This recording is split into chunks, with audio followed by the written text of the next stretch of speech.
Terima kasih pemirsa, Anda kembali menyaksikan Kominfo Newsroom.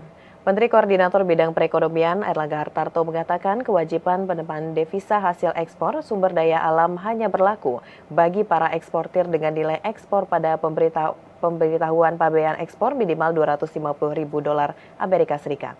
Tentunya hal tersebut tertuang dalam Peraturan Pemerintah Nomor 36 Tahun 2023 tentang hasil revisi dari PP sebelumnya Nomor 1 Tahun 2019 tentang devisa hasil ekspor.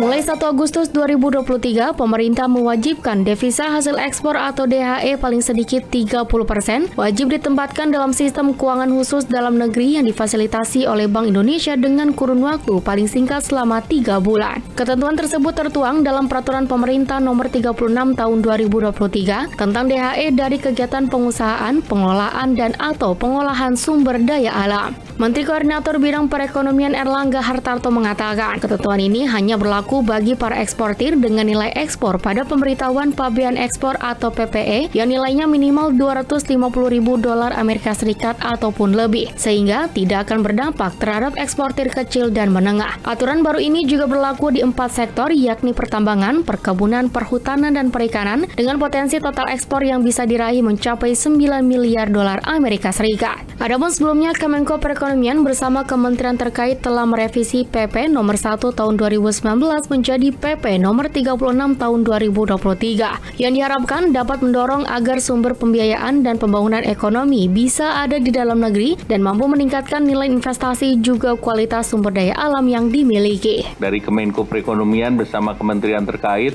Keuangan, BI, OJK, ESDM, Pertanian, LHK, KKP, dan Perdagangan telah menyelesaikan revisi Undang-Undang 1 menjadi dengan terbitnya PP 36. Nah, ini adalah amanat dari pasal 33, yaitu pemanfaatan sumber daya alam untuk kemakmuran rakyat dan menjaga ketahanan ekonomi nasional. Jadi artinya di sini yang dijaga bukan bumi, air beserta tanah, tetapi juga hasilnya juga harus untuk kepentingan nasional. Nah, hasilnya dalam bentuk value, dalam bentuk monetisasi daripada SDA.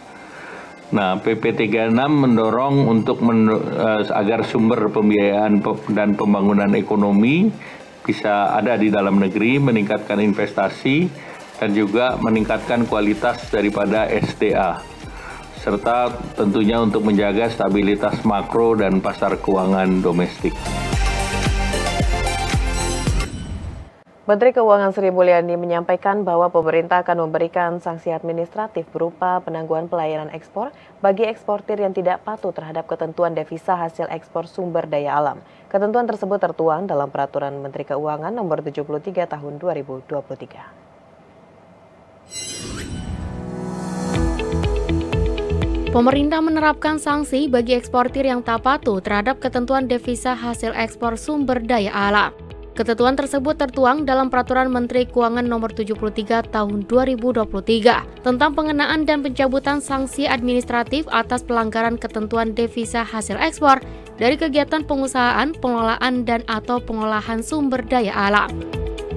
Menteri Keuangan Sri Mulyani Indrawati menyampaikan dalam penerapannya PMK Nomor 73 Tahun 2023 juga mengatur mengenai kewajiban eksportir secara umum serta penyampaian hasil pengawasan dari BI dan OJK yang menjadi dasar pengenaan sanksi dan pencabutan sanksi yang kemudian informasinya disampaikan ke Direktorat Jenderal Bea dan Cukai apabila memang terbukti adanya pelanggaran.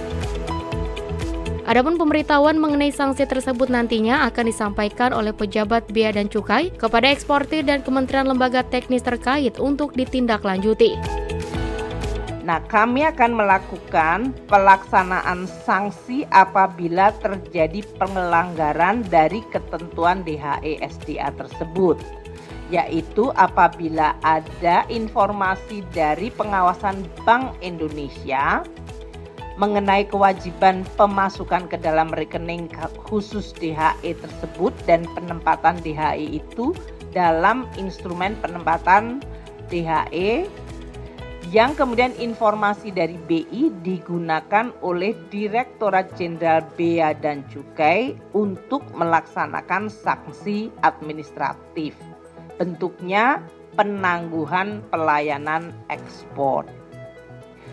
Apabila informasi juga berasal dari OJK mengenai kewajiban pembuatan dan pemindahan escrow account, maka Direktorat Jenderal Bea dan Cukai juga bisa menindaklanjuti informasi mengenai pelanggaran tersebut dengan memberikan sanksi administratif berupa penangguhan pelayanan ekspor. Sementara itu, Menkyu juga menyatakan apabila eksportir bisa membuktikan telah memenuhi kewajiban, maka eksportir berhak melaporkan informasi tersebut ke pejabat Bea dan Cukai, yang kemudian informasinya akan diteruskan kepada BI dan atau OJK untuk dilakukan penelitian. Bila hasil penelitian BI dan atau OJK menunjukkan eksportir telah melakukan kewajiban, maka DJBC akan mencabut sanksi terhadap eksportir. Informasi lainnya, pemirsa, antisipasi dampak El Nino yang diprediksi akan mencapai puncaknya pada bulan September dan Oktober 2023, Badan Nasional Penanggulangan Bencana akan melakukan 2 langkah mitigasi, yakni memastikan ketersediaan air di daerah yang rawan kekeringan dan antisipasi kebakaran hutan dan lahan.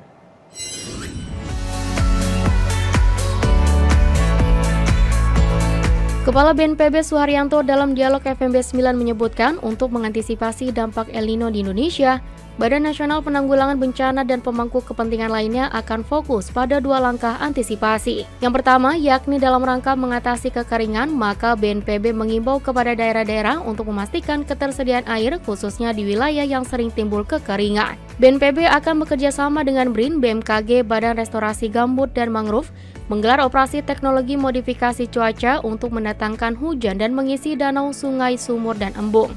Langkah mitigasi yang kedua adalah antisipasi kebakaran hutan dan lahan, di mana akan ada 6 provinsi prioritas sesuai dengan arahan Presiden yang akan lebih diperhatikan dan memaksimalkan alat bantu, seperti helikopter patroli dan waterbombing sebanyak 16 unit. Kita juga waspada terkait dengan kebakaran hutan dan lahan. Betul, sebagaimana yang pernah terjadi di tahun-tahun sebelumnya. Yang menjadi catatan kurang baik kita adalah pada tahun 2015 dan 2019, di mana kebakaran hutan dan lahannya sangat besar dan luas.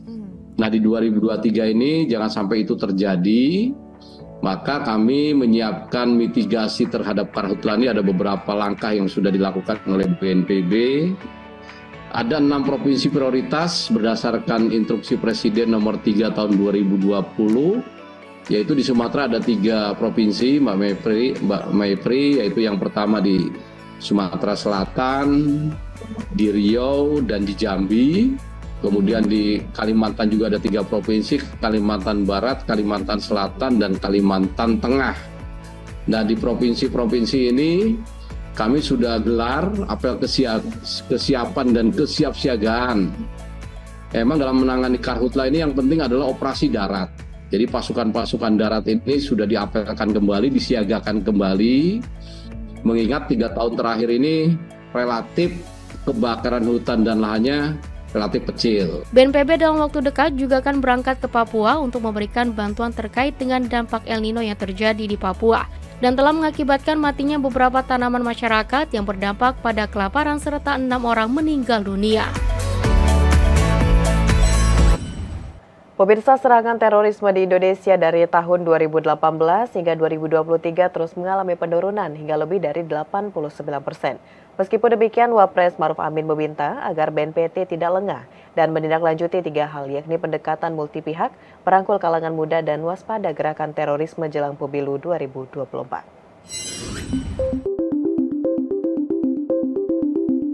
Dalam sambutannya pada acara ulang tahun BNPT ke-13, Kepala BNPT Republik Indonesia Riko Abelza Daniel menyebutkan, serangan terorisme di Indonesia dari tahun 2018 hingga 2023 terus mengalami penurunan yang sangat tajam hingga lebih dari 89%.